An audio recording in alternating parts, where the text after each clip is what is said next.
we're going to turn things over to meteorologist John Adams to look at that forecast. And John, I don't think I could ever play baseball in a costume. That looked like it'd be hard to move around in. That's true.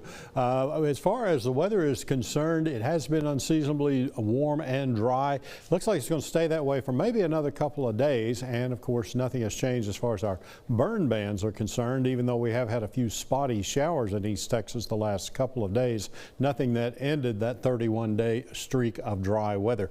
Burn bans for 21 of our East Texas counties now, 21 out of the 26 that we cover. And so it's a good idea that whether your county has a burn ban or not, don't do any outdoor burning until we do get some rain. Now, it is possible we could be seeing an end to this drought, at least to the dry conditions that we've seen for so many days, starting about the middle of the week. Today, we did have a few spotty showers that you see pop up there. Most of those today were in parts of deep East Texas and some of those eastern counties, but nothing going on right now. Futurecast, we have a developing upper air system out in the Pacific Northwest that is going to be moving eastward. As that does, we'll see moisture moving northward from the Gulf of Mexico into East Texas, so that sets the stage for getting some rain into the area.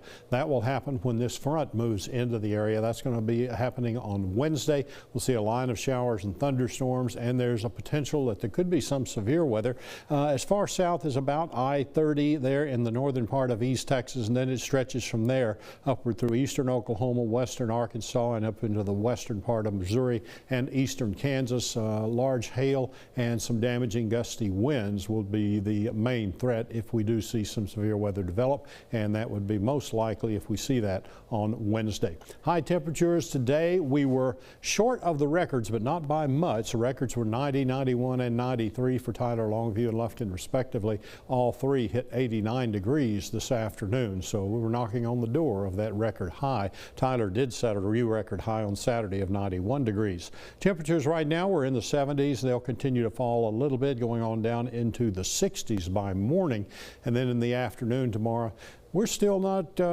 getting that cooler air yet, so it's still going to be unseasonably warm, probably not near the records, but about 10 degrees above normal for this time of the year.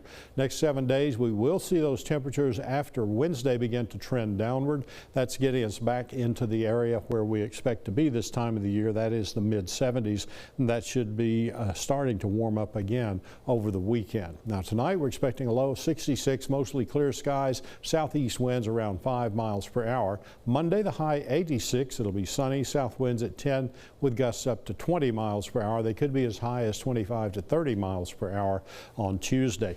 Here's a look at what we expect to see. We'll see the rain moving in about midweek and continuing through the weekend. Showers and thunderstorms likely on Halloween for deep East Texas as well as the rest of the area. Fox51.com is our website. Check out that forecast there anytime. Thank you, John. Well, coming up on Fox